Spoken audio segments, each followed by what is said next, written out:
কিরে সামির, এত রাত পর্যন্ত টিভি দেখছিস? কালকে না তোর পরীক্ষা? হ্যাঁ, চাকরির ভাইবা। যা, চালু করে যা, শুয়ে পড় যা। যাচ্ছি বাবা যাচ্ছি, এই তো মুভিটা শেষ হয়ে গেল। সকালে দেরি করিস না, ঠিক টাইম মতো বাস স্টপে গিয়ে দাঁড়াস, নয়তো কিন্তু গাড়ি ফেল করবি, ঠিক আছে? হ্যাঁ যাচ্ছি, গুড নাইট। কিরে সামির, আজ এত তাড়াতাড়ি? কোথাও যাচ্ছিস নাকি? বাস স্ট্যান্ডে দাঁড়িয়ে আছিস?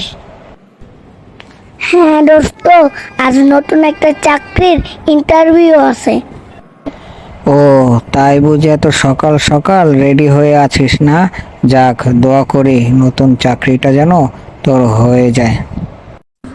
সামির সাহেব, আপনার ফাইল তো দেখলাম, ঠিকই আছে। রেজাল্টও খুব ভালো করেছেন। মেধাবী খুব, আপনি চালাক বুদ্ধিমান। জি স্যার, চাকরিটা আমার খুবই দরকার। তেমন কোনো প্রশ্ন করব না, শুধু একটি প্রশ্ন করব। যদি প্রশ্নের উত্তর দিতে পারেন তাহলে আপনার চাকরি কনফার্ম। জি স্যার, আমি রেডি আছি, আপনি বলেন।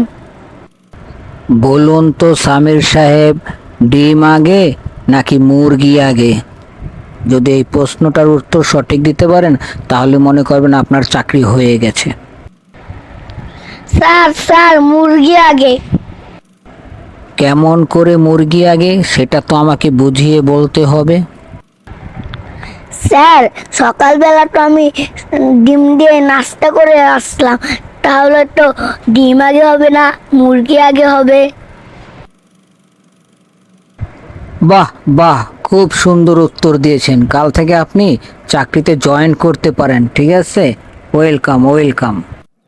বাবা বাবা, আমার চাকরিটা না হয়ে গেছে।